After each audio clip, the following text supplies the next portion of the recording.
আসসালামু আলাইকুম দর্শক, আপনারা দেখতে পাচ্ছেন একটি লাল মহিষ।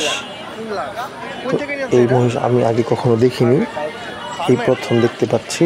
2025 সালে কুরবানির জন্য একজন নবাবপুরের ব্যবসায়ী এইটা কিনে নিয়ে আসছেন 3 লক্ষ টাকা দিয়ে। তো আপনাদের যা এলাকায় এই মহিষকে কি নামে ডাকে বা মহিষকে কি বলে, লাল মহিষ বলে নাকি অন্য কিছু বলে, কমেন্টস করে জানাবেন। এবং কে কোন জেলা থেকে দেখছেন সেটাও কমেন্টস করে জানাবেন। এবং এমন আরও ভিডিও দেখতে চাইলে আমার চ্যানেলটি সাবস্ক্রাইব করবেন, ফলো দিয়ে পাশে থাকবেন এবং লাইক দিবেন।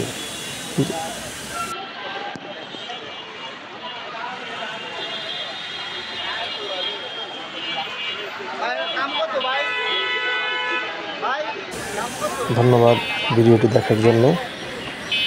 মহিষটি যে 3 লক্ষ টাকা কিনেছে, আপনাদের কাছে কেমন লেগেছে মহিষটি?